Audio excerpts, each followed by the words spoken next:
Hello there, guys. So as you may know, if you've been following me on Snapchat, I've been on vacation all week. The videos that have been coming out this week are all videos that were recorded last week, actually, in advance to this week. So I'm on vacation. I just want to talk about the stock market weekly recap. So this probably won't be the most professional stock market weekly recap I've ever done here.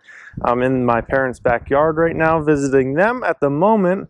And so first off, the markets, from what I saw, all were good this week. I think all of them were up between 0.5% and 1%, so that's good. As far as stocks that went up and down the most, I have no clue. I barely know what even happened to my stocks this week, never mind the rest of the stocks. But there are three stocks I want to talk about in particular that caught my eye. So one is going to be AMD. We're going to talk about that. We're going to talk about Apple. We're going to talk about Facebook. All three reported earnings this week. AMD, I saw they got destroyed after their earnings. And, you know, with AMD, let's talk about that one first. AMD's in a tough situation because AMD's in a situation where they're priced to perfection. The stock went from a $2 stock. The stock was $2 less than a year and a half ago. And now that stock was, what, $15 last month? Now it's down to $10, but still from $2 to $10 in less than a year and a half. That's ridiculous. That's up hundreds and hundreds of percent. That's just ridiculous, guys. So that stock is priced to perfection. And you have a company that just gave guidance for this coming year of basically looking at, you know, between, let's say, 10 and 19% revenue growth. That's nothing. Like, that's not...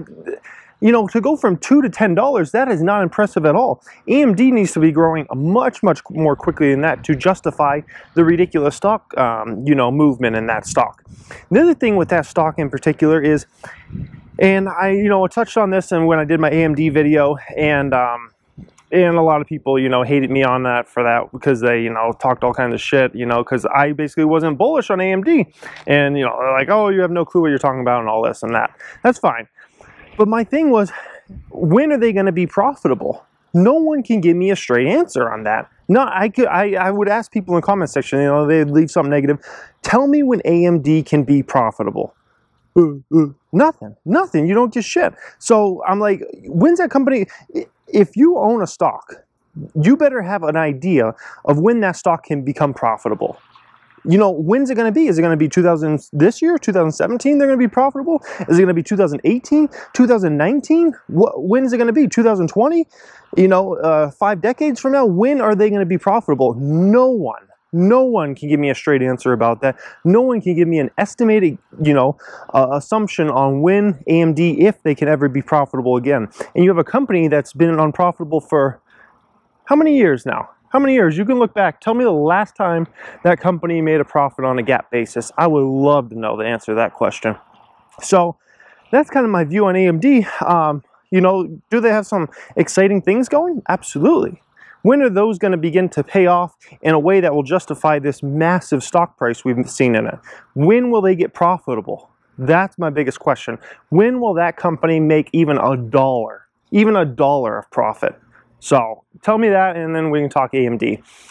Apple really impressed me with their numbers. I was very impressed at Apple's numbers.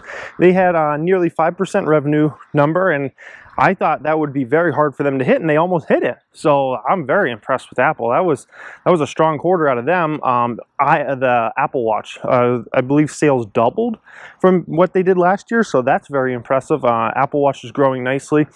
iPhone grew pretty much in every market except, I believe, China, from what I saw. And once again, I'm on vacation, so it's not like I'm looking into these things very in depth. I'm just pretty much reading headlines. But I believe the only market they did not grow iPhone was China. iPhone 7 Plus is strong, so that's great news because that's their highest. Really, that's like their highest end product. I know you can say, well, Macs are more expensive or something, but from Apple's perspective, they would always want to sell an iPhone 7 Plus over pretty much any other device because the amount of profit they're going to make for that's going to be pretty much more than anything else they could possibly sell, and it's the only thing realistic that they can sell tens of millions of units. So I look at Apple, I'm very impressed out of them, and I think the valuation's got to change on Apple. And I've kind of been talking about this for a little while now. I think the valuation, because they're just one of those companies that, in my opinion, they should kind of be valued the same way as maybe a Clorox maybe a Procter & Gamble, a Johnson & Johnson. So you look at a Johnson & Johnson, a Procter & Gamble, one of those companies' PE ratio, and tell me what it is and tell me what Apple says. In my opinion, they should start being valued as one of those kind of companies, because that's the kind of company they are now. They're just consistent. You know, somebody buys an iPhone, I'm going to probably be getting a new phone next year. I was thinking about maybe the Google Pixel, but you know, when I actually go to make that decision, I'm probably going to get another iPhone, because I own all Apple products and I'm already in the ecosystem and everything's so seamless and whatnot, so I'll probably just get another iPhone. And that's just where they're at right now, guys. So, you know, I just think the valuation metrics on Apple is going to change, and I don't know if Apple's going to be able to keep up this you know, 4%, 5% type revenue growth. If they can, phenomenal. That's all they need to do, because they do not have a high PE ratio. So that's kind of my view on Apple. And then lastly, I want to talk about Facebook, and then we got to talk about two stocks that are reporting earnings next week that I'm going to keep my eye on. So Facebook, very nice numbers out of them. I believe they did $1.07 of EPS, and I think analysts were looking for like 87 cents, so they just killed it. Facebook's in the perfect scenario for the rest of this year. Keywords, the rest of this year, because the rest of this year, what they have is they have revenue rising, they have profits exploding, and they have amount of users, the amount of people using the services going up and up and up. So they're in a perfect scenario across the board there. So when I look at you know, Facebook for the rest of this year, it's set up perfectly. However, what I don't like about Facebook is, I believe starting toward the end of this year into next year, I believe these metrics of people, daily active users, monthly active users, I believe that growth will slow substantially. I believe Instagram, which has been, you know, straight up, it's been carrying Facebook's numbers for a while now as far as those monthly metrics and daily metrics. Once Instagram begins to slow, and we're in like the 7th, 8th inning of, in my opinion, of the major Instagram growth. Once that begins to slow, which will slow toward the end of this year into next year, I believe Facebook will start being viewed as, oh man, this company's really slowing the amount of users it can get to its platform. Unless Facebook either acquires or makes another platform that can get another, you know, hundreds of more millions of users onto it.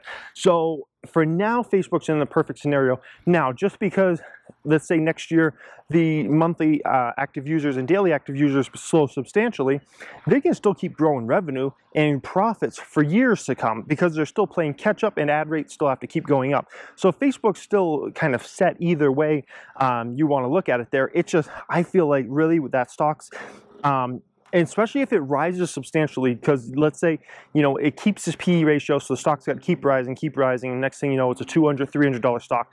I believe if all of a sudden it's a $200, $300 stock, come the end of this year into next year, I think that's when the big worry could come for Facebook, and I think that's when the stock could drop some, you know, a massive rate.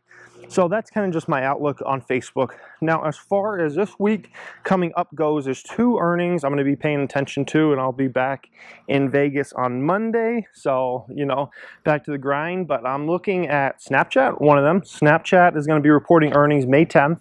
So when I'm looking for Snapchat, I'm just looking for them to just kill it. Just massive numbers out of Snapchat. I see no reason why they're not just going to blast those analyst estimates away. And they kind of need to do that, honestly, because they're in such a situation that they have such a high valuation. They just came on market. This is their first earnings since they've become a public company. So they need to just kill it. They need to just kill it. I think they will. That doesn't mean their stock will rise or anything. You know, somebody can look at this metric or that metric and say, oh. So that's what I'm looking for Snapchat. And then the other one is NVIDIA. NVIDIA is another stock similar to an AMD, where their stock price has just gone up ridiculous amounts. However, I do like AMD, NVIDIA specifically, because they're profitable. They're profitable, and that company is one in which they have their partnership with Tesla, so they're all involved with the whole, you know, autonomous driving type deal. So NVIDIA is definitely a stock I'm keeping a watch on. It's not one I'm personally that interested in investing in for myself, but it's definitely one I watch. It's definitely the name I like better than an AMD, for instance. So I'll definitely be paying attention to that and seeing, you know, which way that one moves. It's just another stock that's just gone up massively over time. So anyways, I hope you guys enjoyed this today. Stock market weekly recap. This is Dang, I should have researched which one this is. This is probably number 16 ever in history. We recapped the March. Shit, I don't even know what date it is, man. I'm on vacation. Peace.